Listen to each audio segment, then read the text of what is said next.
Go. So good afternoon and welcome to our third session.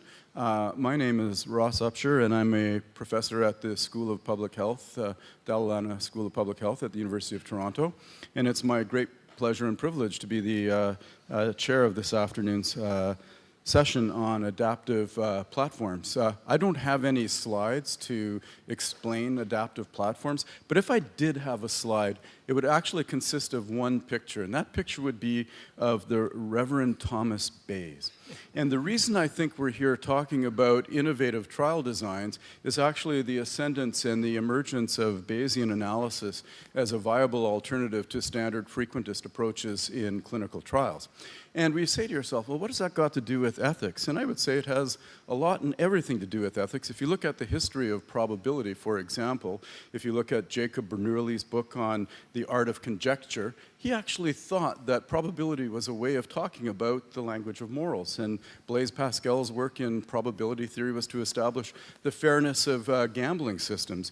And in fact, if you look, there's two good references. I would direct you three, actually.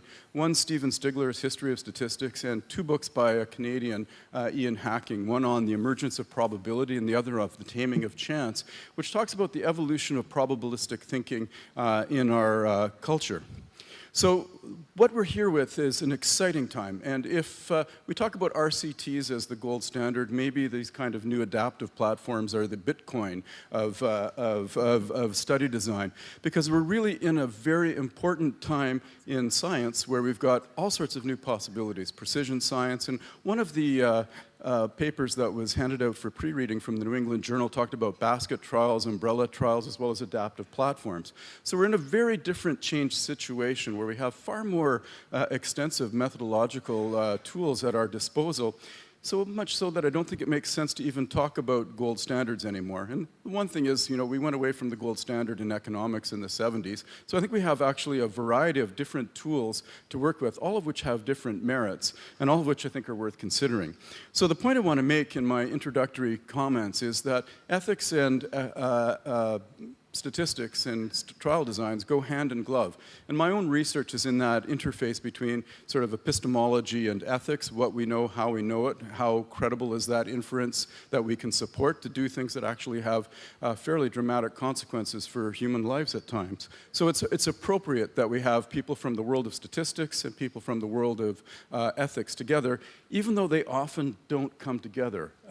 And I've taught for years and years at the school. I taught a course in study designs and empirical bioethics, and my former statistics professor said, you know, we need to teach statisticians about ethics as well. So the interesting thing about the ethics crowd is they like to say, I know a lot about ethics but nothing about statistics, and the statistics crowd like to say, I know lots about statistics and nothing about ethics, and today we've started to resolve those difficulties. And we are very fortunate indeed today because we have two presentations and cases from people who are completely expert in this new way of thinking about trial designs. And it's not an entirely new, but it's building on all sorts of ways that we've thought about them before.